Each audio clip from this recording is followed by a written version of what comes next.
great, it was easy to jump in. I asked Jussie if he'd come over. He willingly said yes. And for me, it was an extraordinary life experience because we didn't tell the children who was coming that day. And it also led me to believe of what a huge show Empire had become in the African-American community. We didn't tell the children he was coming to their classrooms that day. Each classroom we walked into with Jussie, the children jumped up with joy, ran to him, hugged him, cried with him. It was an amazing experience. It was cathartic to witness it and to see it happen because the impact he had as his celebrity and as this loving, wonderful young man was dramatic. It was really quite something. I was very taken by it, as were those who were with me that day, as were the people who were administrators at the facility. And that was one example of the many that he participated in, giving his time and his talent. He is a very charismatic young man. He's a very loving and caring young man. And, he was generous and he was thoughtful and he was kind, funny and intelligent. And I just think the world of him. Now, aside from his time, talents, energies, charisma, all of these beautiful things that you just stated about Mr. Smollett that he willingly and abundantly gives, would you say that he gives anything else of himself or from himself to communities or anybody else around him? I know of charitable contributions he's made in large sums of money, and I know of large projects he supported financially in addition to his time and talent. So he covered all the bases of time, treasure, and talent in terms of his giving and his willing to participate in the community. And it was always with a loving heart. Let me tell y'all real quick that they using this guy right before the sentencing to try to paint this good picture of this dude like he's so good. And they're going to use a white man, not a black person. They're going to use a white man so it affects the judge and the people. He's such a good guy. Whatever, lock him up. Everything. So the competition is fierce. Empire is one of 3% of all television shows to get beyond 5 seasons. Doesn't happen. We think of shows that have long lives, and that's fine. But the number of shows that have long lives, very few and far between. So Jussie had an appreciation for that, what he was given, as did all of us on that show. It was a game changer for Chicago. The community embraced that show in huge ways. The first episode of season 2 had 29 million viewers. Those are major sporting event numbers. And that made Jussie a huge presence in the community, both in television and in the community at large. Would you say that based on all of Mr. Smollett's contributions, that he was absolutely a pivotal part in the show's success? Oh, he was. He was the music star of the show. I'm sure that Terrence and Taraji and anybody else would tell you the same thing. Jussie was the music star of the show. Everyone else participated in it, but he was the day in, day out go-to music guy. He was our breakout music star on the show. Now, Mr. Daniels, would you be willing and able to support Mr. Smollett if he were given a chance at a term of probation in this matter? Of course. It's part of my daily activities in Chicago and the thing I'm most proud of.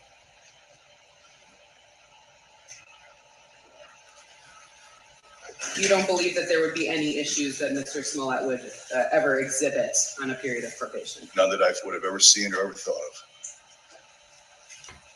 You have 1 moment, Jeff. Is it okay to take a sip? Yes, sir.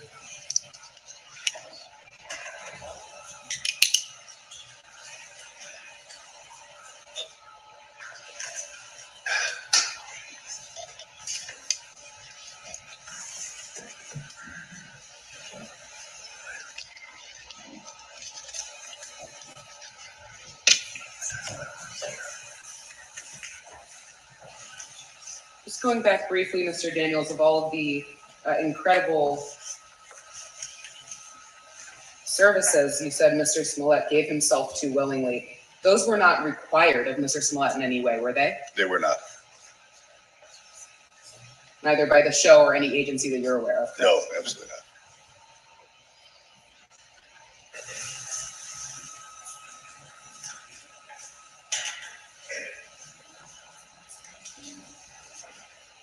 So you believe that in addition to any of the, again, services that Mr. Smollett gives willingly of himself, that if he were given a term of either probation or some kind of community service, would you be willing or able to either supervise that or make sure that he would be compliant and continue to give himself to community service and service of others?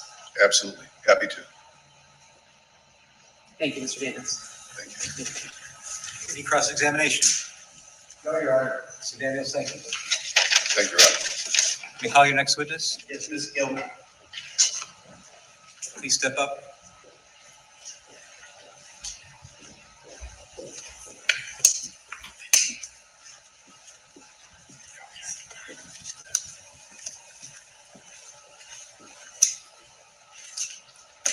Please raise your right hand. You swear to tell the truth, the whole truth, and nothing but the truth, so help you God?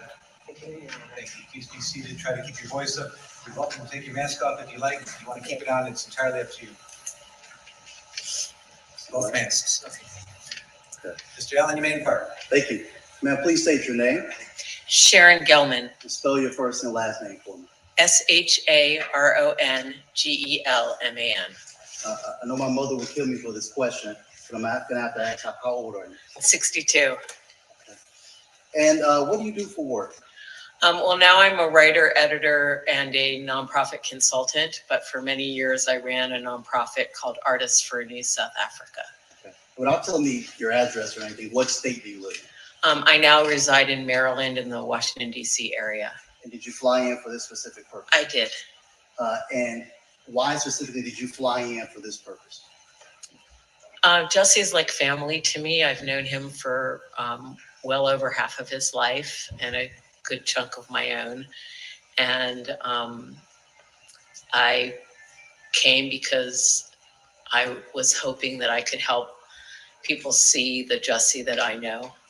So do you remember around the time you first met Jussie? I met him in 1999. That's very specific, okay. And why does that stick out, 1999 when you met him? We were producing an event. It was the 10th anniversary of my organization's existence. And it was the 5th anniversary of South Africa's new democracy. And we were doing a specific portion of the event. Desmond Tutu was our keynote speaker and ambassadors and Sidney Poitier. We were doing a specific portion which was about the role of young people in the struggle against apartheid. And I asked the artists who were founders and our board members who would be like a wonderful young artist, someone with great talent and great heart to include. And they all suggested Jussie Smollett, and it was in that context that I met Jussie, who at that time was representing her, working on her behalf. So back in 99, Jussie would have been a younger man. He was 16. Right. Even back then, what were your impressions of Jussie? Well, he was when I called and spoke to him. We wrote a letter asking Journey to participate, and I got a very professional phone call back from someone named Jussie, and I was very impressed with him. And he said, I do public relations for Journey. And then he came into the office to meet me, and in walked this like utterly beautiful young man, and I was like, oh my God, you're a baby. And that was when I learned he was Journey's brother. Did you even get the feeling back then in 99 that Jussie understood the significance of the event that he was attending in South Africa? Oh, yeah. Well, first of all, the whole Smollett family is very charitably and politically engaged. And Jussie and Journey were very excited to be involved. Hold on, y'all. Y'all mean to tell me that ain't no black people gonna come up here? You got white people say, oh, he helped us in Africa. Ain't none of y'all from Africa. None of y'all from Africa. Knock it off. Fame confers, and they also understood the responsibility. So they loved the idea of using Journey's very baby embryonic star power to do something good in the world. Sure. So after 99, did you continue to have a relationship with Jussie? Yes.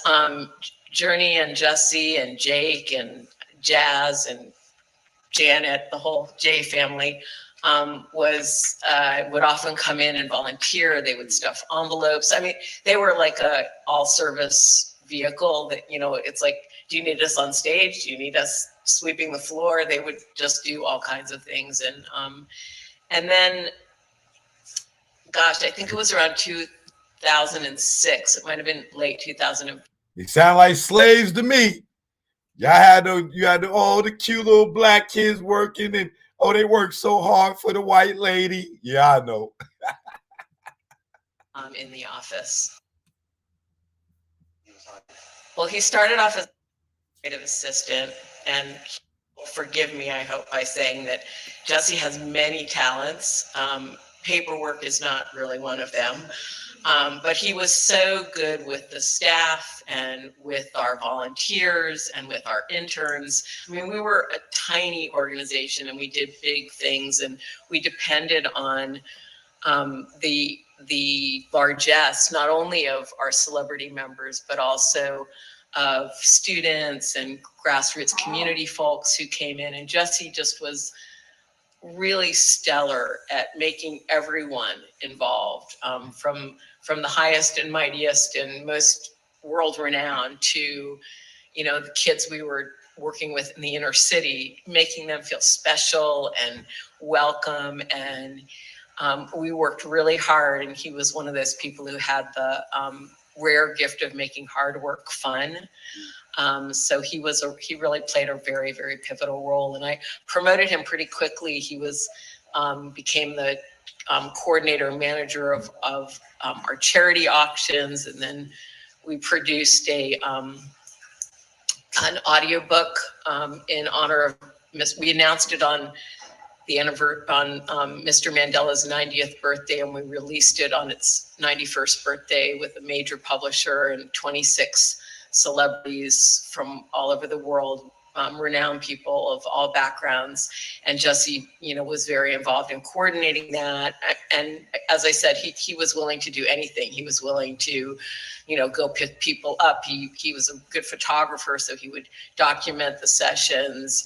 Anything that needed doing, Jussie was willing to do it. I got a little starstruck when I heard Nelson Mandela and Desmond Tutu. So what exactly did your organization do? Well, we were founded in 1989. Alfre Woodard and brought together a bunch of people. It was during the height. We didn't realize then that it was towards the end of apartheid, but it was the height of still continued conflict. And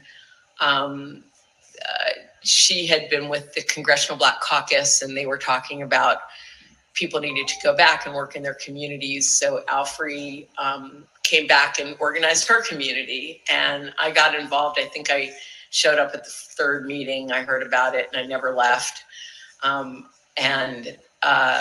We raised money, we raised awareness. We over our years, we raised and granted $9 million to frontline groups in South Africa doing African-based, African-led organizations doing AIDS work, to democratic development, youth education, economic development. And we harnessed the ability of our members to raise awareness about HIV/AIDS prevention and treatment, about the voting process, both in South Africa and in the US. We always tried to match what we were doing in South Africa with a related issue locally, either in Los Angeles or in the United States, so that we weren't, being those people who care a whole lot about something thousands of miles away, but don't care about the community that you can drive to or live in. So during Jussie, So why y'all in Africa then? I heard that you put him in charge of charitable contributions, which Charitable auctions. Which seems like a very important job. Can you describe that? He did. I mean, that was one of the things he did. But for that, what he would do is he would contact our donors and celebrity members and others of resources, and ask for things that we could either auction off live or online. So live at a big event or online. And so it would be everything from, I think our two highest money-making things, or our three, were Jillian Anderson, who was a board member, gave us passes to the wrap party for the final season of X-Files. Jackson Brown let us auction off, I think it was, well, he let us auction off someone coming and working with him in a studio to record their song, which ended up being a really long process because the person wasn't a musician, but we earned a lot of charity dollars in the process. And then I think our other highest generating item was a luncheon, private luncheon with Archbishop Desmond Tutu. So this was from 1999 when you first met Jussie. Now we're at from 1999 to 2010 since you worked those 4 years. Can you explain the growth in his character you observed during that time? Well, Jussie, I mean, obviously he went from being a very young, adolescent to an adult. I mean, I would say his character was the same. He was a very open-hearted, hardworking, pure-hearted person. I mean, he didn't have a car. He rode a bus 1 hour each way to our office. And sometimes I would drive him partway home. And he would always be like, no, I'm fine. I don't mind. It's like, he was like, I'm so excited to get up every morning and do something to make the world a better place. I mean, he was like evangelical in that way of really believing in the cause. And he got paid very little. We wanted all of our money to go to the front lines, but nonetheless, he got paid really little. And every time I would sort of apologize to him for that, he would be like, no, I'm so like, I feel so excited and lucky to be part of this. And we became friends. I mean, I loved all my employees and I believed in them, but Jussie and I also became real friends. So after 2010, did you kept in contact with Jussie? Oh, absolutely, regularly. In what way, mostly? Well, sometimes it would be him wanting to figure out a way to make a difference. So he had witnessed all these people, Sam Jackson, Denzel Washington, Sidney Poitier, who could use their position to benefit others. And so that was such a deep part of who Jussie was. And he also understood it from helping those people to do that work. So sometimes he would call. I remember him calling me right when the story broke about the water in Flint, Michigan. And he was literally sobbing on the phone, just going like, I can't believe what's going on. And I really want to make a difference. And here's what I'm sort of thinking of. And would you help me figure out if it's the right way to go? And I want to give money, but I also want to go and bring supplies, but I also just want to show up for people. And I want to, he was always trying to figure out how to do what he could do best. And a lot of what he did in those ways, I mean, he understood the power of standing up for people and that the TV cameras would follow and that maybe others would follow his example. But he also did a lot of what he did during that time anonymously and quietly. But he still did the due diligence of figuring out which group is good and how do you figure that out. And I'm going to call people I know and do my research so that my dollars are well spent and are making a real difference. Sure. So Jussie went from taking a bus to your office to becoming a worldwide phenomenon on a TV show. Did you notice any change in his personality when he gained that phenomenal success? Not really. I mean, he was still Jussie. He was funny and sweet, and he was so like, effervescent about this magical thing that had happened to him. And I think for all of us who worked with him at ANSA, Artists for New South Africa, whether board members we were all so thrilled for him. It was like, we all knew he was talented. We had him perform at a couple of our events once he started performing musically. And we were all fans, and but you know, I mean, he wore it well. He wore his fame responsibly, and he understood sort of the requirements that come with that kind of position if you want to be a good decent person living in the world. So if Jussie was given a period of probation in this case, would you be willing to help supervise to make sure that that probation period goes fantastic? Absolutely. I mean, I call on Jussie. I've called on Jussie to help me on things all in these years after he's worked for me. I mean, most recently, in the middle of all of this, I was helping with an auction for Desmond Tutu's 90th, which ended up being his final birthday before he died. And I called Jussie and asked for his help. And this lady don't help black, no like, white people, huh? Do this while you're going through all this. And he's like, no, God, this is like, thank you. This gives me something else to think about. And he really went out of his way, bent over backwards to try and get some contributions. So I would be honored and would take it very seriously if to help Jussie continue to be a really deeply contributing member to society. One moment, please, John. Knock it off, lady.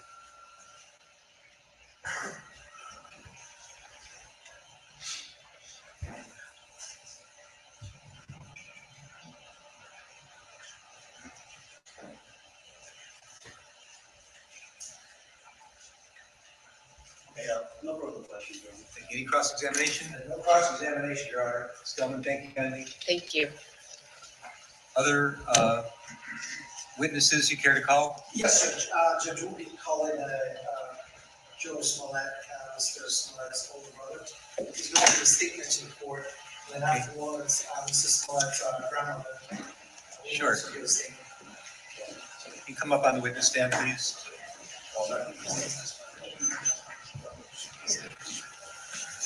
Can you go right in there? If he prefers. Yeah. He's just going to read his statement and narrative. Yeah. All right, I'm not going to put him under oath. I don't think it's required, but please, Mr. Smollett. Good afternoon, Your Honor. Your Honor, before I just want to say a few things. I don't know if it was done sarcastically, but mentioned my family earlier this week about us passing notes and prayer sessions. Try to understand that my brother right here is on trial. And while this might just be a level 4 felony to a lot of people, under the circumstances, this has felt like the reincarnation of Al Capone's trial, okay? To be honest. And it's not your fault. I'm not trying to say it's your fault, I'm not saying, but the way that this has been, so that's probably the reason you should have sharing notes and doing prayer sessions. My mom's 69 years old. She was born in 1952 in Texas. All right, she knows a thing about racism. She doesn't really need a lecture about the extent of racism. Neither does an openly gay African American man. All right, I strongly believe. You know what I'm going to say. I strongly believe in my brother's innocence.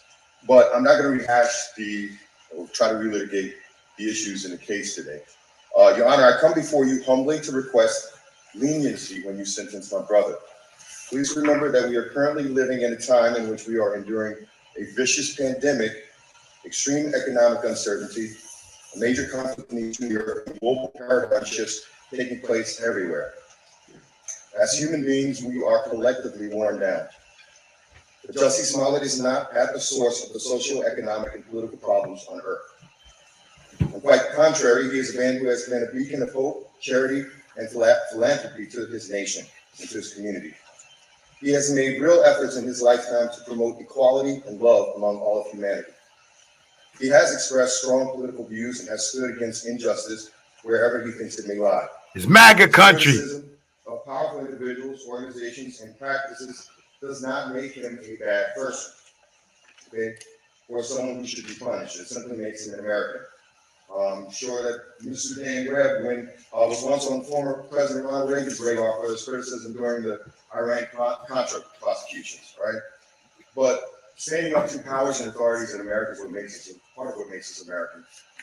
And He turned out to had a pretty successful career after he stood up to power. Jussie does not have malice or hatred toward anyone, and it is truly unfortunate that his reputation has received so many negative connotations, and he has never received the benefit of the doubt or a proper presumption of innocence. MAGA country. I completely disagree with the jury's decision in this case. I am not attempting to rehash it here. I only want to give support to the point that Jussie should not be incarcerated. Jussie Smollett is my younger brother, and you're going to think I'm biased. I am 5 years older than he is, and I can remember him at infancy. He has always been a loyal, loving, and creative human being. He is not a threat to the people of Illinois. And in my humble opinion, Jussie is completely innocent, but even for those, once again, who think he is guilty, the crime he has been accused of is not even considered a felony in most states. Furthermore, here in Illinois and in Cook County, disorderly conduct is oftentimes not even prosecuted and charges are frequently dropped. Incarceration of any kind would send the wrong message, especially in a time in which we as a nation have expressed in a bipartisan plurality the desire to see real criminal justice reform and an end to unnecessary mass incarceration, which predominantly affects African Americans, Hispanics and Latinos, and poor and impoverished white people. We also know now that as a nation that calls itself free, we cannot do so while continuing to incarcerate more nonviolent offenders than any other nation in the world. Mass incarceration is also an unnecessary burden to the taxpayers, to law enforcement, and it is simply unjust and wrong. For those who believe that Jussie is guilty once again and needs more punishment, I would also ask you to consider the gut-wrenching and stomach-turning punishment he has already experienced for the last 3 years. The TV show that he poured so much labor and commitment into making a success was ripped away from him even before he was criminally tried. The fact is, the overwhelming majority of mass and online media reporting in early 2019 resulted in a premature assumption of guilt, and the court of public opinion had already convicted Jussie in early 2019. For the last 3 years, he has had to live in anxiety and in a certain kind of pseudo form of house arrest. As a public figure, he has had to deal with public scorn and the real security threats associated with being an accused celebrity. He was, in essence, quarantining almost a year before the COVID-19 pandemic even began. Now, we all know the Sixth Amendment of the U.S. Constitution guarantees the right to a speedy trial. In my opinion, it is unfathomable for me to stand here in March of 2022, pleading with Your Honor not to give my brother jail time for a low-level offense that is alleged to have been committed in early 2019. For those who believe he is guilty, once again, trust me when I say that the punishment he has already received has far exceeded the actual alleged offense that you accuse him of. Your Honor, there's been a lot talked about, restoring public trust. In my opinion, you don't restore public trust by demonstrating to the public that a level 4 felony, which once again is not even what he's accused of, not even a felony charge in most states in America, by giving him a stiff sentence, which includes jail time. That's not restoring public trust. That's in my opinion, all right? And if you were to go 5 miles in any direction in this area, from this courthouse, and talk to people in the community, you're not going to say it. They're not going to tell you, oh, yeah, we restored the public trust because Jussie Smollett went to jail. Trust me, it's not going to happen, all right? This is not restoring public trust, all right? We are dealing with a lot of things in the world right now, and sending him to jail would not be restoring public trust. So please also keep in mind that, like myself, many people view this case as nothing more than a he said, she said kind of case, all right, with no evidence to have warranted his conviction in the first place. With that in mind, Your Honor, I am humbly requesting that your sentencing of my brother not include any incarceration. I myself and my entire family will be eternally grateful. And I thank you for your time. Thank you, sir. Thank you. Is there an additional witness that would like to say something today?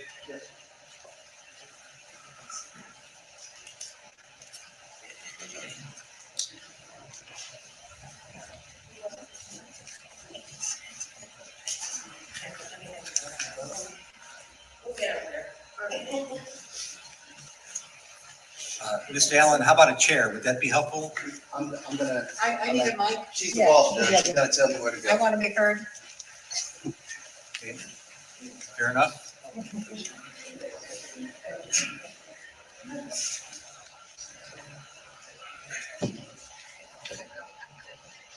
Thank you so much. Sure.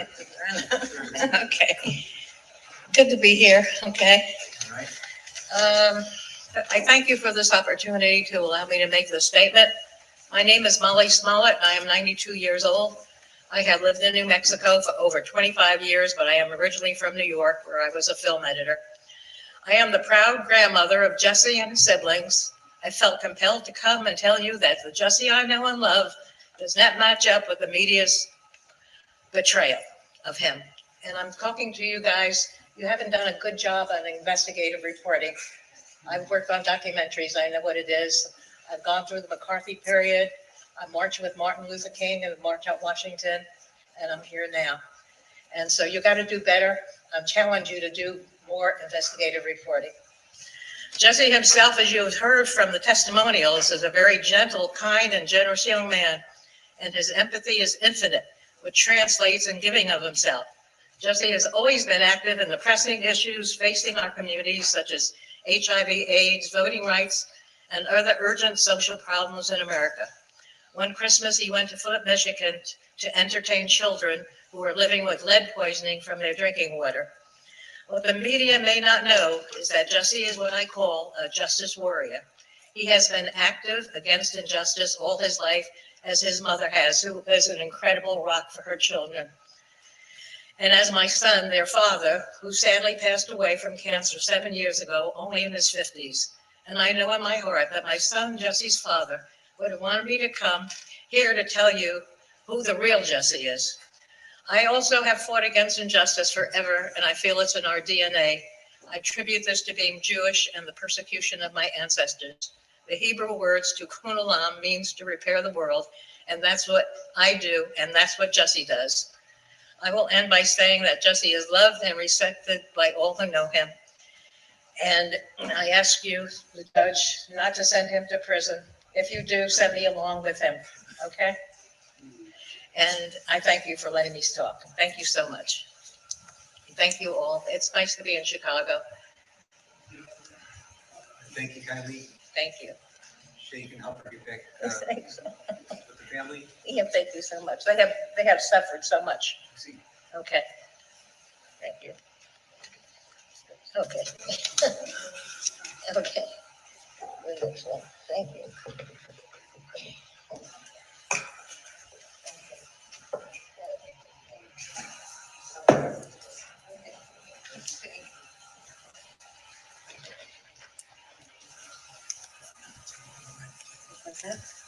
Right.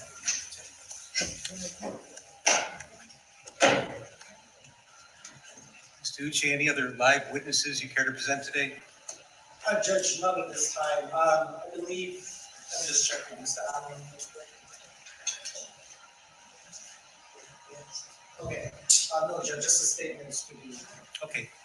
All right, I've heard evidence in aggravation, evidence in mitigation. I'll now entertain arguments in aggravation and mitigation, starting with the Office of Special Prosecutor. I'm sorry. I'm sorry, excuse me. You want to, Yes, okay, okay, I don't know what you're talking about. I have received numerous letters on behalf of Mr. Smollett. Some of them as recent as today, this morning. And I think it's only fair to publish and spread of record who those letters are from. Generally, they're all asking for mercy. They all know him in different capacities. They're strongly advocating for him, but you can tell me who those letters are from. And I think the special prosecutors also received the same letters that I've received. Yes, Your Honor.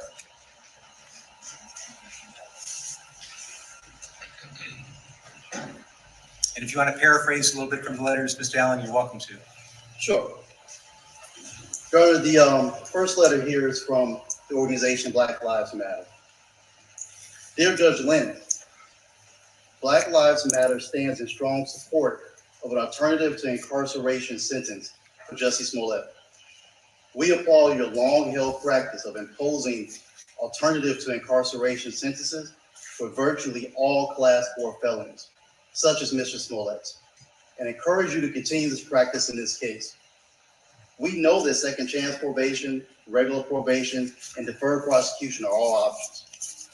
As we contemplate what creates a truly safe world, we know that Mr. Smollett's case involves no drugs, no theft, no sex, no property damage, and no physical injury to anyone other than the defendant. Despite the attention paid to it by the media, at its heart, this case involves a low-level, non-violent offense. We urge the court to keep this truth in mind when sentencing Mr. Smollett. We know that the cost that will be expended to met out a sentence involving jail time will be much better used providing much-needed community service. We first came to know Mr. Smollett long before Black Lives Matter's growth into the largest racial and social justice movement in global history. Mr. Smollett has an extensive history in civil rights advocacy and philanthropy. Mr. Smollett personally donated more than $500,000 to Black organizations and gave $125,000 in proceeds from his music tour to organizations working for Black, LGBTQ+, and women's rights, including Black AIDS Institute, which provides high-quality, direct HIV services to Black people, Flint Kids Fund, which funds programs aimed to address and mitigate the impact of lead poisoning and trauma suffered by many children in Flint, Michigan, the Trayvon Martin Foundation, whose main purpose is to provide emotional and financial support to families who have lost a child to gun violence, and Know Your Rights Camp, whose mission is to advance the liberation and well-being of Black and Brown communities through education, self-empowerment, mass mobilization, and the creation of new systems to elevate the next generation of change leaders. In 2018, after learning that Bennett College, an all-women's HBCU, was on the brink of losing its accreditation, Mr. Smollett and his brother helped the institution raise the funds needed to retain accreditation. In fact, although the college needed only $5 million, Mr. Smollett and his brother led a campaign that raised $8 million. Beyond his financial contributions, Mr. Smollett has been a fixture in civil rights organizing. We have marched alongside Jussie in fights for healthcare, to draw attention and resources to the AIDS epidemic, for women's rights, to protect the sanctity of families, and in peace walks. Our relationship with Jussie goes back to the early years of Black Lives Matter, or at least 2016. And it has continued, despite his struggles with this case. Most recently, we sat with Mr. Smollett during the anniversary of Trayvon Martin in February 2022, where he flew to Miami to serve as a loving face and the crowd support families whose loved ones were stolen by police and or vigilante violence. In short, Mr. Smollett has demonstrated a long-standing commitment to helping others. Incarcerating Mr. Smollett would be solely punitive in nature. Mr. Smollett does not pose a threat to anyone. Thus, we respectfully request that this court impose a sentence that is an alternative to incarceration, and that's sincerely Melina Abdullah, PhD, the director of Black Lives Matter Grassroots. Also have a letter here from Latanya and Samuel L. Jackson. It's very short, so.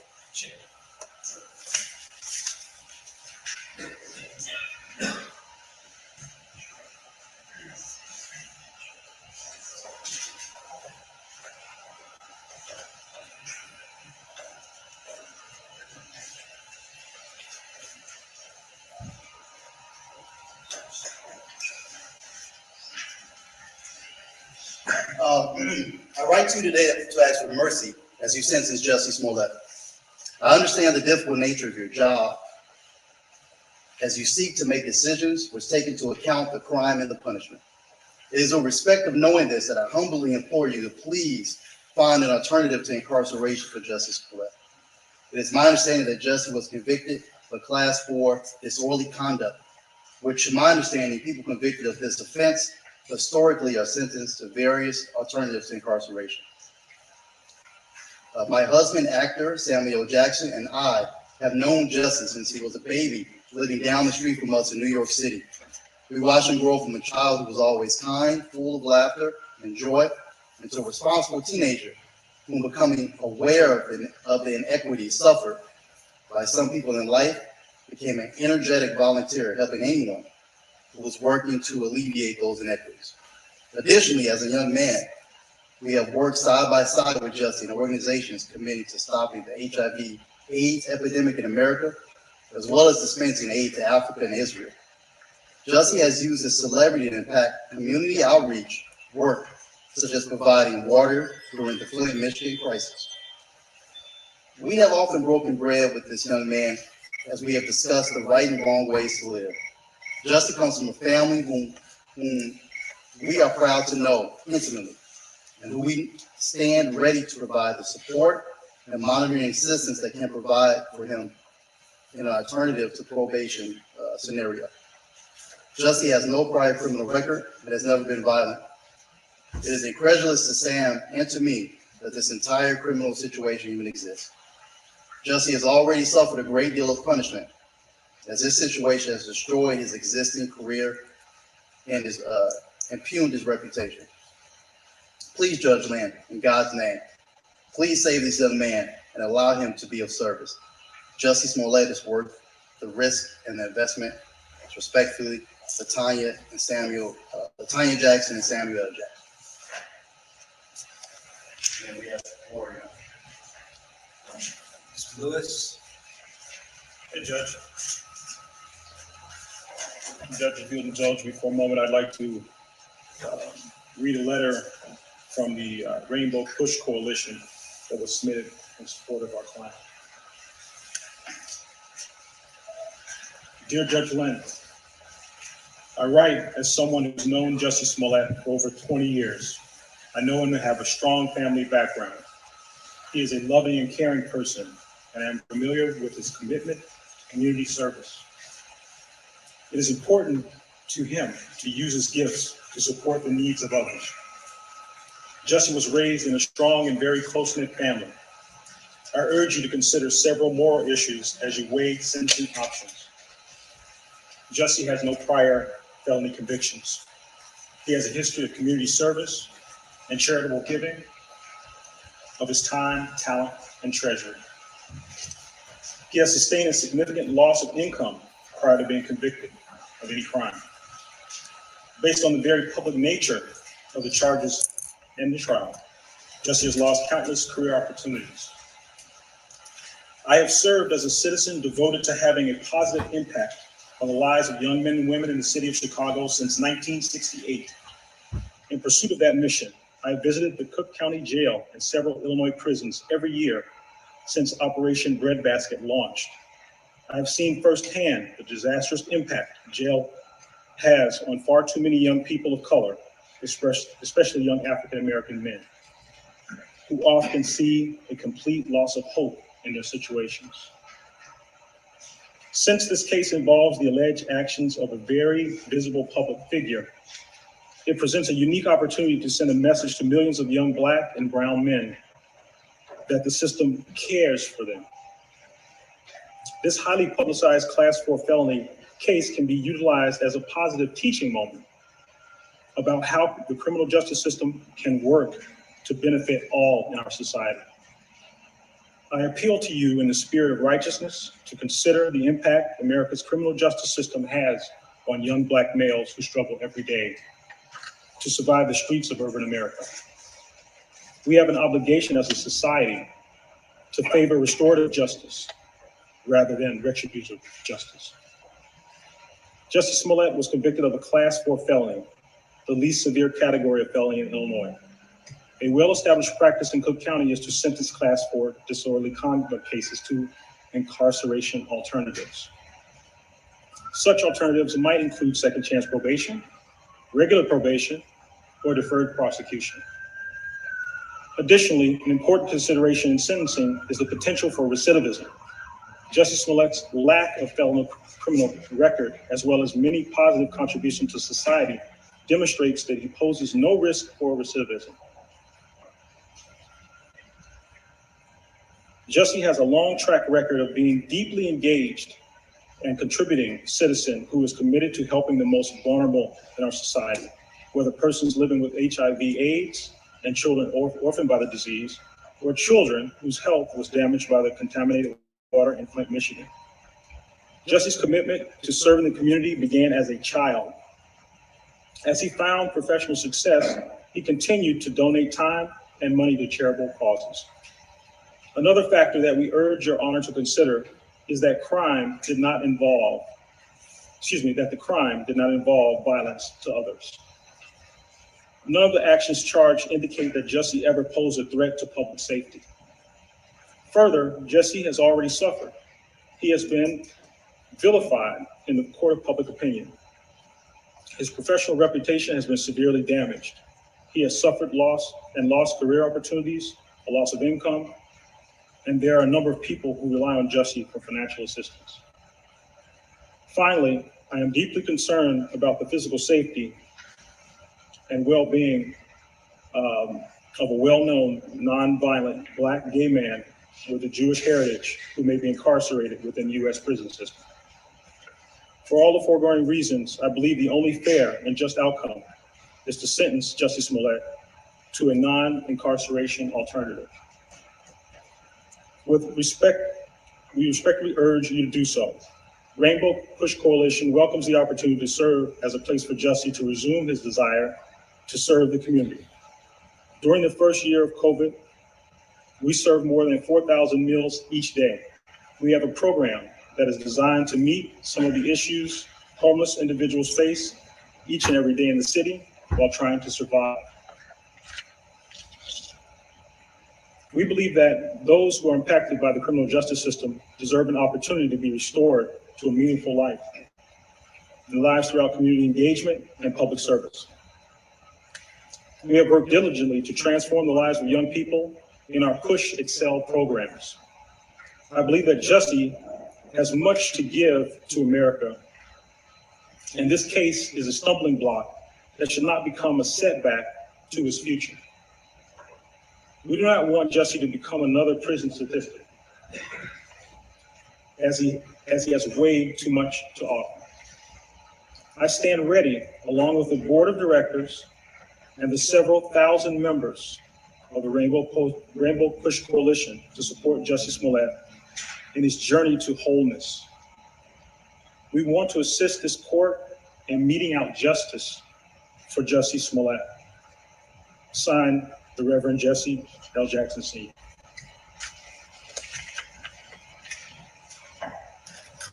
Your submissions, Ms. Lanyon.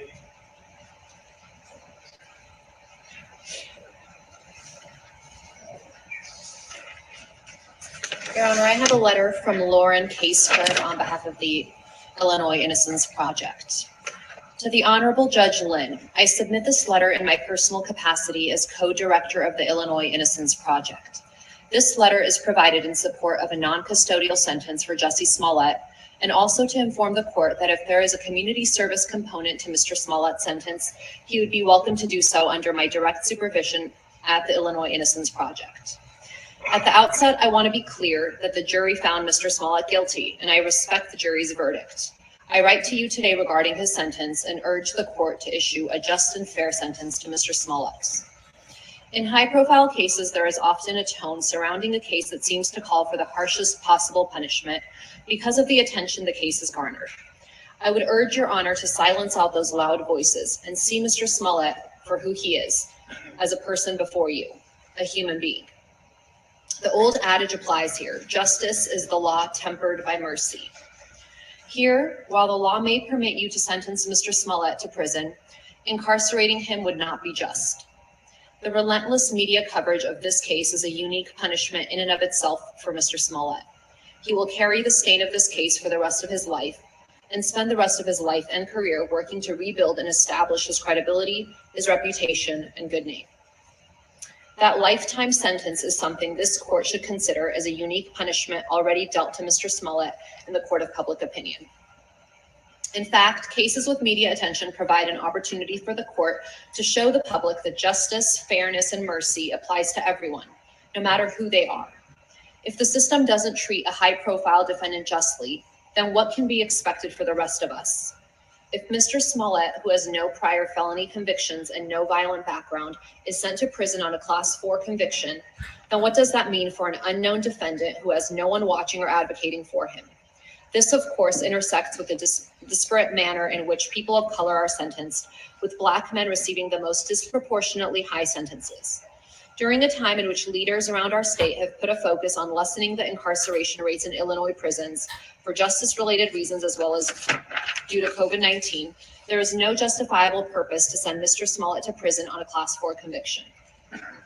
This is especially true when Mr. Smollett could receive a non-custodial sentence, which includes community service where he could do good.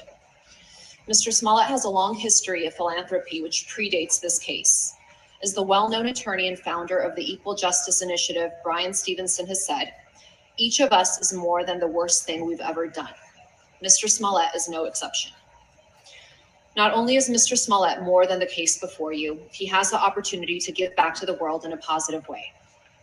At the Illinois Innocence Project, in the course of fulfilling our mission of advocacy, education, and reform, we regularly work with volunteers in a variety of areas. Since 2001, the Illinois Innocence Project has had a robust volunteer program, working successfully with volunteers of various backgrounds who have engaged in work ranging from file organization to case evaluations to office support and more. We have found that volunteers working with us gain a close-up view of the brutal injustices faced by our clients who are all serving decades-long or life sentences for crimes in which they are actually innocent. This up-close view of the trauma inflicted upon these individuals and their loved ones is an awakening and often life-changing experience for our volunteers and staff. In my 9 years working at the Illinois Innocence Project and my 15 years as an attorney working in criminal defense, I have seen the cruelty and dehumanization of prison, as well as how prison impacts people in negative ways. Every person I've ever known who spent time in prison left with increased mental health needs and post-traumatic stress disorder. Incarceration should be reserved for crimes of violence and dangerous individuals, not for someone in Mr. Smollett's position who has no prior felony convictions, no violence in his past, is convicted of a probationable Class 4 offense, and who has much good to still offer this world. Prison time should not be given to satiate the public's calls for retribution. If this court sentences Mr. Smollett to probation with a component of community service, I will make myself available to the court and will comply with any orders of the court related to supervision, timekeeping, and project updates if Mr. Smollett were to have the opportunity to work with our organization. Thank you for your consideration. Sincerely, Lauren Caseberg.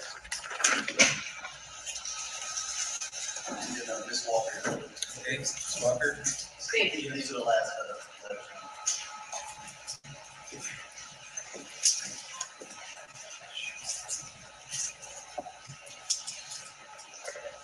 So with the court's indulgence, I have 2 letters. The first is from Oscar-nominated winner of 4 Primetime Emmys and 2 Grammys and political activist, Alfre Woodard. Dear Judge Lynn, I hope you and your loved ones are well and are finding a way forward in this time. I am writing to you today as someone who is more than a friend to Jussie Smollett. I am in my 60th decade. And when he was a young teen, as we worked, and we met when he was a young teen, as we worked together to bring shelter, health, and education to South Africa's AIDS orphans. Jussie referred to me as Mama Alfre. It is out of that bond that I make this appeal to you. Jussie was convicted of a Class 4 felony. I know it to be the least severe category of felonies in Illinois. I also have learned it is a well-established practice in your county, as well as around the country, to sentence Class 4 disorderly conduct cases to alternatives to incarceration, including second chance probation, or deferred prosecution. I respect that an important aspect a trial judge must consider when sentencing someone is the potential for recidivism. Jussie's lack of a felony criminal record, as well as his many years of humanitarian work on behalf of communities in need, is a strong signal that he carries no risk of recidivism. He's a racist. I have been at his side as he's lit up rooms full of elders, He's a men racist. and women battling and living with HIV and AIDS, in playgrounds where the children of those who lost the battle reach for the kind of joy that Jussie brings. He's a racist. Now, some conscientious people reach out to those without access after they achieve success in their given fields. Jussie has been a compassionate presence and advocate for those without means since he was a boy. His dedicated work as an artist brought him success and allowed him to bring his natural impulse to be of assistance to an even wider field of effectiveness. Jussie has kept his heart, his wallet, and his schedule wide open to those suffering among us. Judge Lynn, I know you and I are meeting, quote unquote, in a situation that would cause some, quote unquote, mamas to lower their eyes. But I must tell you, I am proud of this man, who I have known to be an exceptionally kind human being. It is an honor to write you on his behalf because I get to sit and think on Jussie this afternoon. It brings up wonderful thoughts. My dear friend Jussie Smollett has been convicted of a nonviolent crime.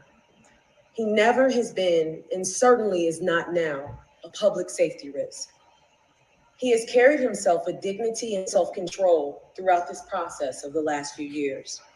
He has delved deeper spiritually in self-realization to come through a vicious public exploration that would have crushed or inflamed lesser men. The punishing has been relentless and has left nothing to be taken away. He has already paid a professional and personal price that few in real power have even for That's his crimes fault. against the health and safety of millions. Through it all, Jussie has stood like the good man I know him to be. Bottom line, if he is incarcerated, I fear for his safety. Good. I fear for his safety. Good. Judge Lynn, I've heard you characterized as a fair man. It is your fairness and your discernment that my hope is relying upon in this matter. You hold the keys to the freedom and the future of a great giver, Jussie Smollett, to keep his commitment of bringing joy and hope to people whose every days Jail him. on that healing. I beg your leniency. Sincerely, Alfred Williams. He's a racist. So the last letter is from Derek Johnson, who is the president and chief executive officer of the NAACP. Dear Judge Lynn, I write today. Keep using all these black people when he was just did a racist goddamn act.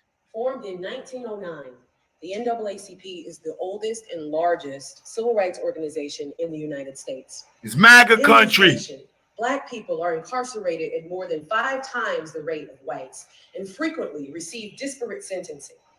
In Illinois, Black defendants convicted of a felony were more likely than white defendants to be sentenced to prison at a 57%. Are y'all using a race card and he said it's MAGA country?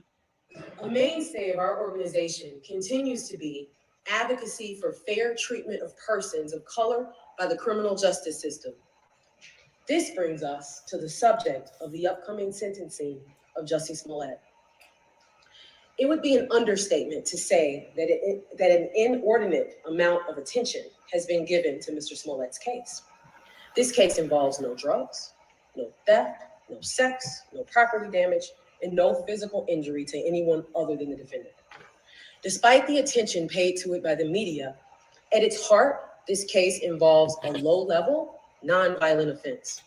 We urge the court to keep this truth in mind when sentencing Mr. Smollett. By way of background, Mr. Smollett has an extensive history in civil rights advocacy and philanthropy. Mr. Smollett personally donated more than $500,000 to Black organizations and gave $125,000 in proceeds from his music tour to organizations including the organizations working for Black, LGBT. Keep using black, NAACP. They going to censor the shit out. Look at the man, the white man sitting behind her. Look at his face. Y'all keep using the black card. Keep using the black card. And he just did a race crime. Yeah, y'all silly. In Flint, Michigan, the Trayvon Martin Foundation, whose main purpose is to provide emotional and financial support to families who have lost a child to gun violence.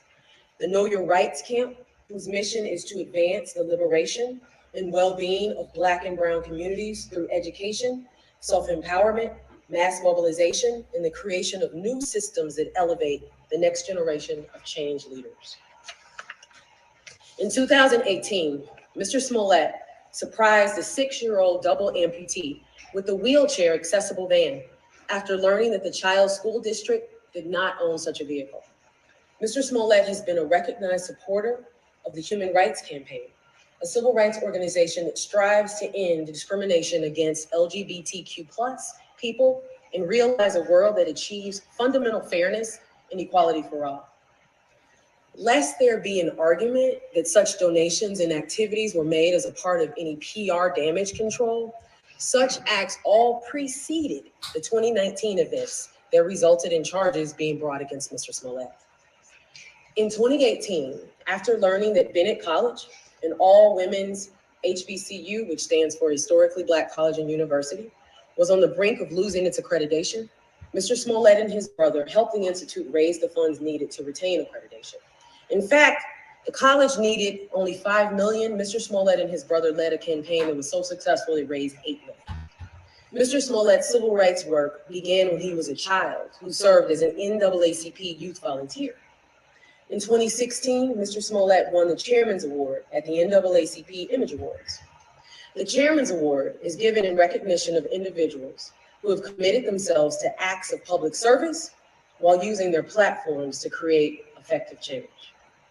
In short, Mr. Smollett has demonstrated a long-standing commitment to helping others.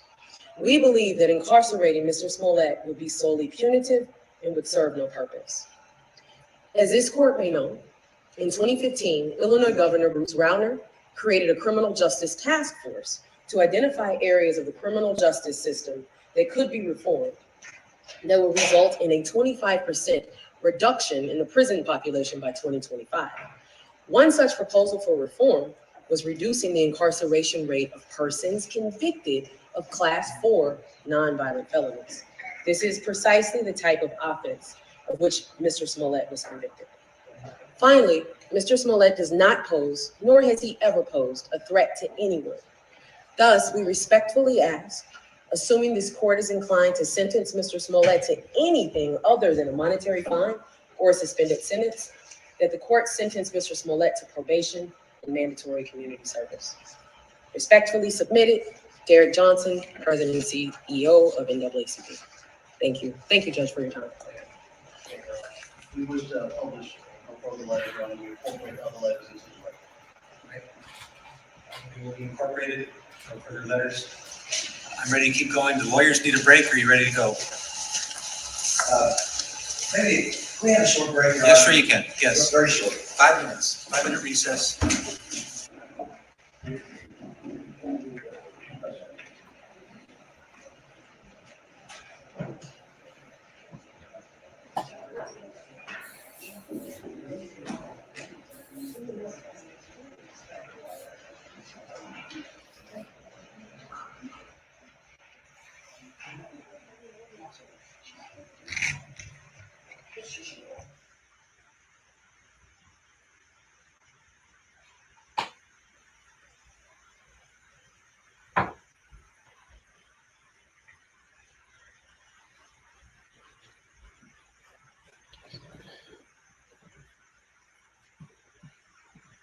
Joke, no joke. So what y'all think? Do y'all think he should go to jail or get probation? I think he should go to jail to learn his lesson. Period. I don't care if they give him 30 days. Grandmother tried to get up there and talk about, he's Jewish. We know he's Jewish. That's how he walked out of the jail the first time. Ain't no secret. But as you can see, clearly, no black people sat on the stand and testified for him as a character witness. No Taraji, no Lucius Lyon, Terrence Howard, his little brother on the show. No black person from Hollywood got their ass up there to be a character witness for him. That tells you everything. Yeah, I know Samuel L. Jackson sent the letter. Some other people sent the letter. but they was not gonna put their face on that stand knowing that boy lied. So we're gonna sit back and we're gonna wait and see what the verdict is. All right. Choke no joke. I will be back with the verdict.